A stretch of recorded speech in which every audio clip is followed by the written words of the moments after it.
Mes amis, j'espère que vous allez bien, je vous retrouve aujourd'hui pour une nouvelle vidéo dans laquelle vous racontez comme d'habitude une histoire qui fait bien flipper. Mais avant toute chose mes amis, vous l'aurez certainement remarqué, je suis revenu dans l'ancien décor. En gros, le décor dans le salon, je le trouvais bien mieux et bien plus joli. Par contre, je vous ne cache pas que depuis ce jour-là, je n'ai plus de salon, je n'ai plus de cuisine ni de salle à manger. Parce que vraiment, ça me ruinait absolument toutes les pièces. Tellement il y avait des lumières, des caméras, des câbles, des panneaux, etc. Enfin, c'était juste atroce. Et pour moi, c'est plus simple d'avoir tout le matériel dans une pièce. Cette pièce que vous voyez là, c'est entre guillemets mon studio. C'est la pièce bureau qui est pas faite pour être jolie mais pratique pour tourner des vidéos. Pour moi c'est beaucoup plus simple à utiliser, c'est beaucoup plus pratique et surtout il y a tout qui est au même endroit. Et une des raisons qui m'a aussi poussé à changer et à remettre comme avant, c'est que vu que je suis dans mon appart, il y a des gens qui viennent. Et tout remettre dans l'ancien décor, dans une pièce isolée et dédiée à ça, ça permet d'éviter que les gens me prennent pour le fou du bus. Qui fait je ne sais quoi dans son salon avec des caméras, des micros, des lumières, enfin ça peut être un petit peu mal interprété. Donc je me suis dit, eh bien je vais remettre comme avant, c'est plus pratique pour moi et la gestion du son elle est aussi un peu meilleure. Après j'ai envie de dire, est-ce qu'on en a quelque chose à foutre du décor? Je suis pas certain. Parce que vous regardez les histoires pour les illustrations et le son, que je sois dans ma douche, dans mon salon ou dans ma cuisine,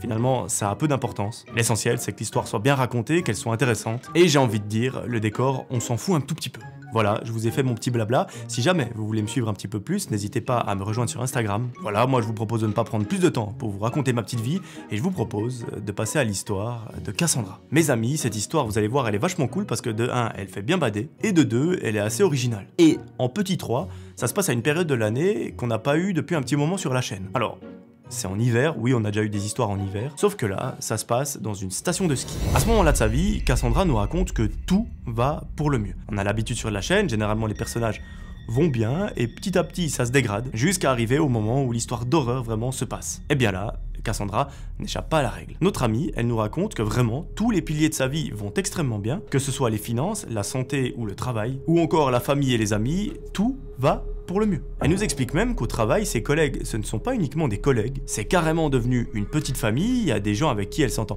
extrêmement bien, au point d'avoir lié une solide amitié avec plusieurs d'entre eux. Et dans son travail, il y a une personne avec qui elle est particulièrement amie, c'est une femme qui a à peu près son âge, elles ont les mêmes délires, les mêmes centres d'intérêt, les mêmes passions, les mêmes choses auxquelles elles s'intéressent. Et ça, j'ai envie de dire, quand vous avez quelqu'un comme ça dans votre travail, c'est tout simplement génial. Quand vous allez travailler, vous n'avez pas forcément l'impression d'aller faire des tâches super chiantes, et même si elles le sont, vous savez qu'à la pause de midi ou l'après-midi, vous serez avec. Donc ça rend les choses beaucoup plus faciles, beaucoup plus fluides et beaucoup plus agréables. Un fameux jour, notre amie Cassandra se rend au travail, elle effectue plusieurs tâches durant la journée, et ce jour-là, elle nous explique que autant avant, elle était super heureuse, tout allait bien dans sa vie, et à partir de ce jour-là, elle a commencé à ressentir quelque chose de bizarre. Ça a commencé le matin en se levant, elle qui de base est super joyeuse, souriante et tout. Là, c'est la première fois depuis de nombreuses années où elle s'est levée avec une boule au ventre, le sourire qui est inexistant, et surtout, une belle envie de crever. Bon, Cassandra, à ce moment-là, elle se pose pas plus de questions, elle décide tout de même de se rendre au travail. En arrivant, ses collègues, ils remarquent qu'il y a quelque chose qui va pas, ils ne disent rien, ils lui disent simplement salut. Elle va s'asseoir, elle fait ses petites tâches, et à la pause de 10 h, elle rejoint celle qu'on va appeler sa meilleure amie. Donc la fille avec qui elle s'entend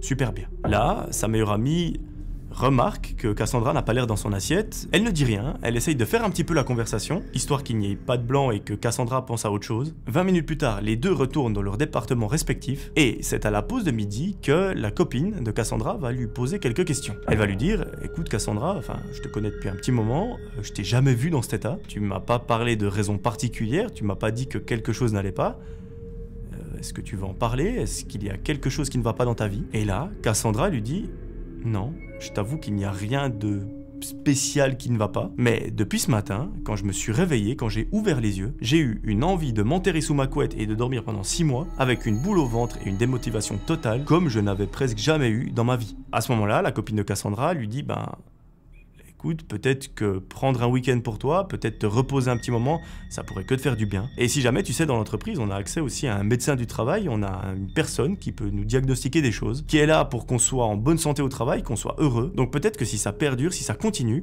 ce serait intéressant d'aller la voir. Cassandra lui dit, écoute, effectivement, t'as peut-être raison, je vais regarder comment ça se passe les prochains jours, et si vraiment je vois qu'il n'y a pas une amélioration nette, je prendrai rendez-vous et j'irai voir ce qui se passe dans mon corps. Bon, à ce moment-là, son amie, elle est plutôt rassurée, parce qu'au moins Cassandra, elle discute, elle a la tchatche, elle n'est pas en train d'être toute seule dans son coin à ne rien dire à personne. Donc, son amie, voilà, elle se fait pas trop de soucis. La fin de la journée se passe, Cassandra rentre chez elle, elle se fait à manger, elle se pose devant une petite série, et là, elle va dormir. Une fois dans son lit, elle scrolle un petit peu sur les réseaux sociaux, elle écoute un petit podcast qui s'appelle Thread Horror, qui est incroyable sur Spotify. C'était une petite pub déguisée, j'ai inventé, je suis désolé. Elle écoute un petit peu de musique, et elle se rend compte qu'elle n'arrive pas à dormir. Mais quand je vous dis pas dormir, c'est carrément, elle s'endort à 3h du mat, tout en sachant qu'elle se réveille à 6h.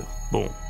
La nuit est courte, la nuit est de mauvaise qualité parce qu'elle n'arrête pas de se réveiller. Elle a toujours cette boule au ventre qui est là constamment depuis ce matin. Et lorsqu'il est 6h et que le réveil sonne, Cassandra ouvre les yeux et elle se rend immédiatement compte que quelque chose ne va pas. Quelque chose s'est brisé, quelque chose n'est plus comme avant. Elle a aucune force pour sortir du lit, elle ne veut juste pas le quitter. Elle prend son téléphone, elle appelle son travail et elle annonce tout simplement qu'aujourd'hui elle est malade et qu'elle ne pourra pas se rendre sur les lieux. Bon, elle, ça lui ressemble pas trop, elle fait presque jamais ça, et là c'est un peu une exception, donc voilà, il faut se poser des questions. Quelques secondes après, elle a un bon réflexe, c'est d'appeler son médecin et de lui demander un rendez-vous pour voir ce qui se passe, si elle peut faire une prise de sang pour voir qu'il n'y ait pas une carence ou je ne sais quoi. Et son médecin lui donne un rendez-vous assez rapide dans l'après-midi. Bon, toute la matinée, Cassandra reste au lit. Vers 13h, elle se prépare, elle se rend chez le médecin et celui-ci, il commence par lui poser quelques questions. Au bout de 10 minutes, celui-ci lui dit « Bah écoutez, on va quand même faire une prise de sang pour être sûr, mais je suis sûr à 99,9% qu'il ne s'agit pas d'une carence. Madame Cassandra, je pense tout simplement que vous souffrez d'un burn-out, qu'au travail vous en faites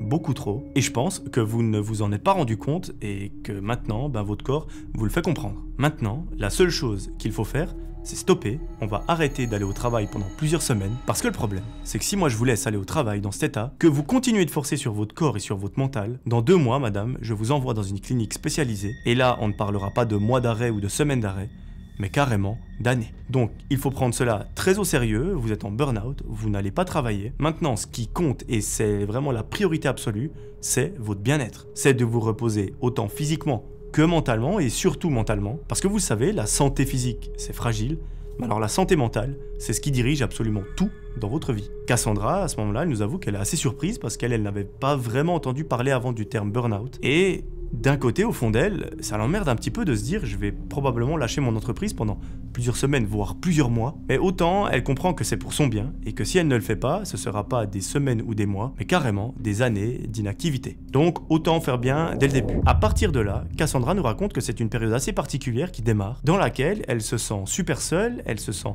très sous-occupée, mais au moins elle peut se reposer. Pendant cette période, elle a une chose qui lui fait extrêmement plaisir, c'est la visite de ses proches, de sa famille, et en particulier sa meilleure amie qui était au travail. Celle-ci, tous les jours, le soir, elle vient lui rendre visite, elle passe 1 heure avec elle à discuter, à jouer, à regarder un film. Parfois, elle dort même chez elle, donc vraiment, cette amie, je la remercie du fond du cœur, c'est une femme en or, parce que des gens comme ça sur qui on peut compter, c'est extrêmement rare. Donc si vous avez quelqu'un comme ça dans votre entourage, ne le jetez pas, gardez-le précieusement, parce que vous n'en trouverez pas des millions. Bref, pendant plusieurs semaines, les jours sont longs, mais au fur et à mesure, Cassandra reprend un petit peu goût à la vie, jusqu'au jour où son ami décide de lui proposer de partir en vacances. Alors, ces vacances sont assez particulières, c'est pas des vacances au bord de la plage à Ibiza, c'est une petite sortie en mode camp de ski avec sa pote, donc elle lui propose de partir les deux, faire du ski, de louer un petit chalet pendant un petit week-end, de profiter de la vie, de manger de la bonne nourriture, de boire des bonnes boissons, et tout simplement de s'amuser. Elle est persuadée que ce week-end va lui faire le plus grand bien, que ça va lui permettre de la rebooster, et peut-être même qu'après ce week-end, elle pourra retourner travailler. J'ai envie de vous dire, c'est absolument tout ce qu'on lui souhaite. Et là maintenant vous me connaissez, vous voyez où je veux en venir. L'histoire reprend un fameux jour lorsque les deux amis se rencontrent chez Cassandra et que sa pote reste dormir chez elle histoire qu'elle puisse réserver un chalet dans lequel elles vont séjourner pendant un week-end. Là, très vite, elle tombe sur une petite annonce, c'est un chalet pas luxueux mais qui est assez cool, ça suffira amplement pour faire 2 jours. Elle contacte le propriétaire, elles font la réservation. Une fois terminée, elle commande une pizza, elle regarde un film et elle s'endort. Quelques jours se passent et l'histoire reprend le jour où elle se barre à la montagne. Dans la voiture, Cassandra dit à sa pote, écoute, merci du fond du cœur de m'avoir proposé ce week-end, c'est pas moi qui l'aurais proposé, parce que déjà, le ski, c'est pas un truc que je fais souvent. Et en plus de ça, dans l'état dans lequel je suis en ce moment, c'est pas le premier truc auquel j'aurais pensé. Et le fait que tu viennes me voir tous les soirs, qu'on fasse des activités ensemble, que tu me proposes un week-end, sache que ça me touche au plus profond de mon cœur. L'ambiance dans la voiture, elle est très touchante, et au bout de 3 heures de route, les deux amis arrivent enfin à destination. Arrivé là-bas, la première galère, c'est qu'il y a tellement de neige que la voiture patine. C'est limite si elles se foutent en bas d'un ravin plusieurs fois. Heureusement, une bonne étoile veillait sur elles, elles arrivent à destination. Et pour trouver le chalet dans cette montagne, parmi ces mètres cubes de neige, enfin on voit que dalle, eh bien mes amis, elles ont bien galéré. Mais bon, elles finissent par arriver à bon port, elles arrivent au chalet. Et là, dans l'email, le propriétaire leur a indiqué qu'il allait laisser la clé, qui permet d'ouvrir la porte d'entrée, dans la boîte aux lettres qui se situe derrière le chalet. Pour trouver la boîte aux lettres, c'est encore une mission impossible. Quelques minutes plus tard, elles mettent la main sur la clé, elles rentrent dans le chalet et elles posent leurs affaires. Bon, bah le chalet, il est comme sur les photos, à ce niveau-là, il n'y a pas de surprise. Elles s'installent et la première chose qu'elles font, c'est d'aller prendre une douche. Les deux amies se posent la question, est-ce qu'on va aller manger au restaurant ou est-ce qu'on va se faire un plat de pâtes? Elles partent sur le plat de pâtes, mais malheureusement, il y a que dalle. Elles reprennent la voiture, elles vont faire leurs petites courses et ce soir, ce sera une soirée tranquille à la maison. Comme ça, elles vont pouvoir aller se coucher de bonne heure parce que demain matin, c'est levé comme les poules, aux alentours de 6 h histoire d'avoir des bonnes conditions sur les pistes. Et elle nous explique que la nuit se passe à merveille. Le lendemain matin, les deux amies se préparent, elles se rendent sur les pistes, elles font du ski comme jamais elles n'en avaient fait. Il y a 2-3 chutes qui pourraient passer dans vidéo gag. Mais voilà, on n'a rien vu. Et l'essentiel, c'est que les deux amis se soient amusés comme jamais. Et la copine de Cassandra nous dit que ça a été le cas. Ça fait des mois qu'elle n'avait pas vu Cassandra sourire à ce point, rigoler tout le temps, avoir un sourire jusqu'ici, enfin retrouver goût à la vie et juste profiter. Et ça lui a fait extrêmement plaisir. En fin de journée, après avoir terminé de skier, les amis rejoignent une sorte de fête en haut des pistes. Dans une sorte de tipi, elles boivent quelques verres, elles rentrent en télécabine au chalet, et là, elles se préparent parce que ce soir, elles ont prévu de ne pas manger à la maison, mais dans un restaurant. D'ailleurs, elles nous racontent que le restaurant, il coûte la peau du cul, elles s'y attendaient pas du tout. Ça les a pas ruinés, mais ça a fait un petit trou dans le budget. Mais au moins, la soirée était exceptionnelle. En rentrant, les deux femmes prennent une douche, elles se mettent en pyjama, et ce soir, pour terminer la soirée, elles ont décidé de faire une petite soirée film. Cette soirée film, elle aura lieu dans le salon, il y a une énorme télé. Elles ont aménagé les canapés de sorte à faire une sorte de lit, il y a plein de couvertures, plein de coussins, c'est vraiment très cocooning. Elles mettent un film, et là, elles en enchaînent plusieurs. À un moment, lorsqu'elles sont en train de regarder le deuxième film, Cassandra entend un bruit. Elle tourne la tête. Le bruit semble provenir de l'extérieur. Elle regarde à travers la vitre, mais elle ne voit rien. Bon, bah ça peut être n'importe quoi. Dehors en plus il y a un petit peu de vent, les conditions commencent un petit peu à se détériorer. Pendant la journée il a fait extrêmement beau, maintenant il y a des nuages, il commence un petit peu à y avoir du vent. Probablement qu'elles vont se manger un orage. Elle continue de regarder le film comme si de rien n'était. Quelques petites minutes plus tard, à nouveau, Cassandra entend un bruit. Cette fois-ci, elle interpelle son amie, elle lui dit « Est-ce que t'as entendu ?» Et Cassandra, à ce moment-là, elle se pose pas de questions. À un moment, lorsqu'elles ont terminé le deuxième film, donc ça fait déjà 3 heures qu'elles regardent la télévision, et les deux amies ont un petit creux, et là, elles décident de partir en excursion dans leur propre chalet. Elle se dit, dans l'annonce, elles se souviennent qu'il y avait une mention qui disait que la maison était remplie en nourriture, donc en gros que le propriétaire avait laissé de quoi se faire à manger. Elles vont regarder dans le congélateur s'il n'y a pas un petit dessert, et là, elles voient qu'il y a un carton. Ce carton, c'est un carton de glace, mais malheureusement, il n'y en a plus qu'une. Là, son amie a une idée de génie, elle se dit, mais attends, peut-être qu'ils ont fait un stock autre part. Elle se dit, moi dans ma maison, j'ai mon congélateur principal qui est dans la cuisine, et à la cave, j'en ai un autre, qui me permet de faire les réserves si jamais il y a une 3e guerre mondiale. Probablement que dans ce chalet, il y a la même chose. Les deux amis descendent à la cave, Cassandra manque de se péter la gueule dans les escaliers et de se faire la cheville, heureusement elle arrive à se rattraper, elles arrivent dans la cave, et là elle nous explique que l'endroit, bon, vous allez me dire, c'est une cave, mais elle est particulièrement glauque. Déjà, il y a des toiles d'araignée partout, il n'y a pas une lumière qui fonctionne. Ça fait que les deux femmes doivent prendre leur téléphone, mettre la lampe de poche. Donc elles sont un peu en mode urbex dans le chalet qu'elles louent. C'est pas le truc le plus rassurant. Et là, elles arrivent dans une petite pièce qui pue la mort. C'est humide au point qu'il y a des champignons qui sont en train de pousser contre les murs. Et là, sa pote lui dit, on va pas rester là parce que à tout moment on développe une maladie des poumons. Et au moment de quitter la pièce, Cassandra aperçoit une chose qui ressemble plus ou moins à un congélateur. Elle lui dit, attends, je crois que j'ai trouvé les glaces. Enfin, j'imagine qu'il y a des glaces. Les deux s'approchent du congélateur, elles saisissent la poignée, elles l'ouvrent, et là, à ce moment précis, Cassandra, lorsqu'elle ouvre le congélateur, elle se retourne et elle dégueule. Elle vomit tous ses tripes, sa pote, c'est presque pareil. Elle lâche carrément la porte, tellement elles n'en peuvent plus. Elles sortent immédiatement de la pièce, et elles se regardent, elles se disent, mais mon Dieu, c'était quoi cette odeur? Les deux se regardent droit dans les yeux. Il y a une partie de leur inconscient qui sait de quoi il s'agit. Mais la partie rationnelle de leur cerveau leur fait croire que c'est peut-être un bout de viande qui est pourri, un légume qui a mal tourné ou je ne sais quoi. Ce qui est bizarre, c'est qu'on est dans un congélateur, c'est censé se garder plus longtemps, enfin, c'est spécial. Elles décident de mettre leur t-shirt contre le nez pour protéger qu'il n'y ait pas d'odeur bizarre. Elles retournent vers ce fameux congélateur, elles le rouvrent, et même avec le t-shirt sur le nez, elles sont à 2 doigts de gerber tous leurs ancêtres. Elles arrivent à se contenir, elles ouvrent un petit peu plus le congélateur, et là mes amis, elles ne vont pas quicher, elles vont presque tomber dans les pommes. Parce que ce qu'elles viennent de voir dans le congélateur, elles ne s'y attendaient pas du tout. Dans cette grande boîte qui sert de congélateur, elles retrouvent un animal entier, complètement vidé. Il y a du sang absolument partout, c'est dégueulasse. Et elles se disent, mais attends, le mec qui nous a loué l'appartement, enfin le chalet, c'est un chasseur. Et alors qu'elles sont en train de regarder cet animal, Cassandra pousse un cri comme elle n'en a jamais poussé dans toute sa vie, parce que derrière l'animal, tout au fond du congélateur, elle voit quelque chose qui sort, qui dépasse. Ce n'est pas un carton de glace Magnum, c'est tout simplement une main. Là, lorsqu'elle voit ça, elle hurle, mais comme jamais. Elle dit à sa pote, regarde, mais mon Dieu, c'est quoi? Ne me dis pas que c'est une putain de main d'un humain, parce que sinon, je te jure, je pars en courant et je ne reviens jamais. Sa pote, elle peut que constater les faits, enfin elle lui dit, c'est pas un dragon, c'est pas je ne sais quoi, c'est bel et bien une main. On va refermer ce congélateur, je te propose qu'on remonte, qu'on appelle les flics et qu'on attende. C'est exactement ce qu'elles font.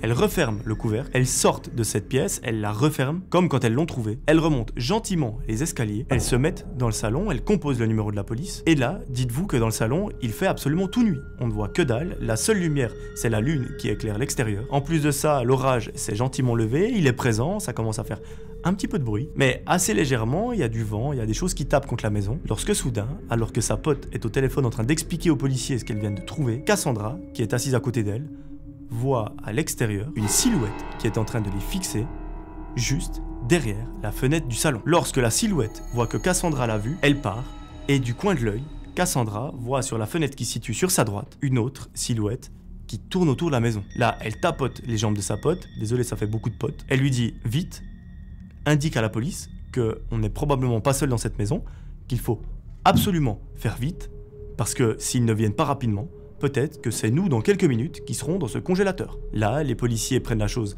très au sérieux, mais malheureusement, comme je vous ai expliqué au début de vidéo, l'endroit est très reculé, donc, qui dit reculé, dit difficile d'accès, et en plus, la tempête s'est enlevée, c'est encore plus compliqué. 10 minutes plus tard, c'est une éternité, les policiers ne sont toujours pas là, par contre, il y a deux personnes qui sont encore là, c'est ces deux qui sont en train de tourner autour de la maison. Il y a un moment où Cassandra se dit, c'est des gens qui veulent notre bien, parce qu'ils ont probablement entendu mon cri quand j'étais à la cave, mais vu le comportement des gens à l'extérieur, elle comprend très vite que ce n'est pas le cas. Là, tout va aller extrêmement vite. Pendant quelques secondes, les deux personnes autour de la maison disparaissent. Cassandra et sa pote restent quand même sur le qui-vive, elles ne se disent pas « ils sont partis, ils nous ont lâchés », jusqu'au moment où elles entendent une porte à la cave qui est un peu brutalisée, et celle-ci finit par s'ouvrir. Là, les deux femmes se mettent à hurler, et elles ont à peine le temps d'hurler qu'il y a deux personnes qui sont en haut des escaliers, donc à quelques mètres d'elles. Ils viennent et chacun maîtrise une des femmes. Ils mettent la main devant la bouche, histoire qu'elle ne fasse pas trop de bruit. Ils ligotent les mains dans le dos avec une sorte de fil. Ça leur bousille les poignets, vraiment ça leur fait super mal. Et là, c'est vite vu,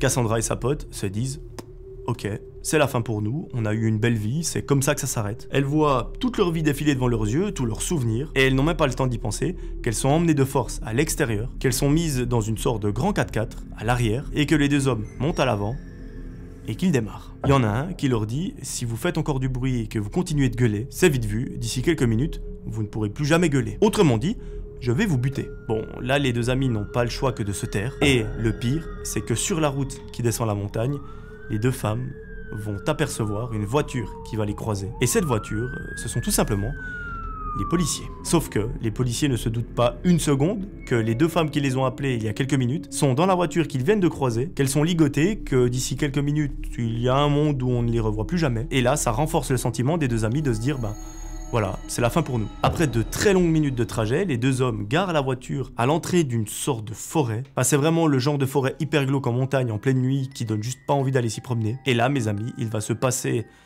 ce que j'appelle un miracle. Les deux hommes sortent de la voiture, ils sortent les deux femmes de façon très brutale. Ils commencent à les emmener dans la forêt, donc elles sont vraiment ligotées, elles ne peuvent rien faire, elles ne peuvent pas crier. Enfin, elles peuvent, mais de façon très minime. Et là, mes amis, selon moi, les deux femmes avaient une bonne étoile qui veillait sur elles ce jour-là. Pourquoi, me direz-vous? Parce que lorsqu'ils sont en train de les amener dans la forêt, qu'elle est plus en altitude, donc au niveau du chalet, les deux ravisseurs et les deux femmes font la fâcheuse rencontre d'un groupe d'amis qui ne font que sortir leurs chiens. Et ce ne sont pas des chihuahuas ni des teckels, c'est des chiens qui font probablement ma taille. Ils me sautent dessus, c'est vite vu, dans quelques secondes, c'est un ping-pong avec Tupac et Tonton Johnny. Et là, eh bien, une rencontre assez particulière se passe. Le groupe d'amis comprend très vite que quelque chose de bizarre et de pas normal est en train de se passer droit sous leurs yeux. Ils décident tout simplement de lâcher les chiens. Les deux ravisseurs, à ce moment-là, ils essayent de lâcher les femmes et de partir en courant, mais malheureusement pour eux, le groupe d'amis a été plus vif. Ils lâchent les chiens, ils commencent à leur courir après, et ils finissent par être rattrapés et passer un petit peu à tabac. Pendant ce temps, des membres du groupe s'occupent d'enlever le fil qui lie les mains des femmes et d'essayer de collecter les premières informations.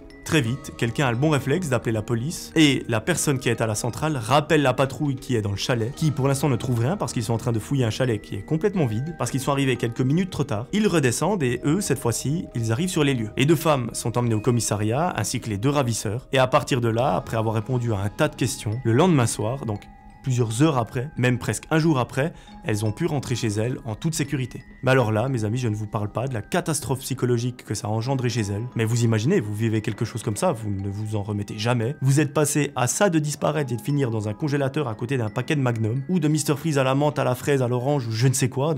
C'est super bizarre. Et ce qui vous sauve, c'est de croiser à ce moment-là un groupe d'amis qui promènent leurs chiens, alors que vous, au chalet, il y a une tempête. Donc c'est vraiment tout un tas de coïncidences qui se passent à ce moment-là qui, finalement, agissent comme un miracle, une bonne étoile et qui leur ont sauvé la vie. Autant vous dire que notre amie Cassandra était dans une phase de burn-out. Alors, elle nous explique que c'est assez particulier parce que après être rentrée de ce fameux week-end, le burn-out avait, entre guillemets, disparu. Ça s'était vraiment apaisé.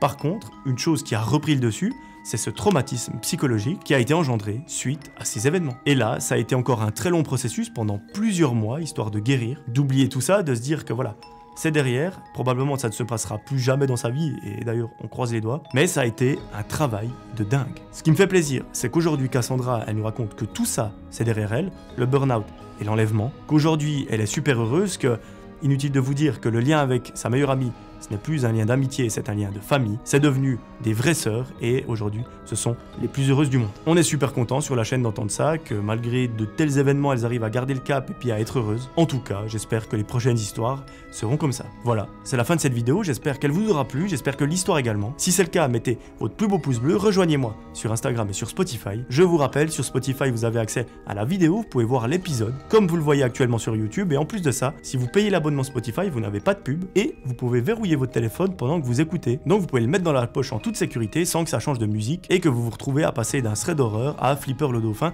qui vous chante une comptine. Voilà. J'espère que ça vous a plu, moi je vous retrouve très vite pour une nouvelle vidéo. D'ici là, j'aimerais que vous preniez soin de vous comme d'habitude. C'était Melvin, des gros bisous, ciao tout le monde.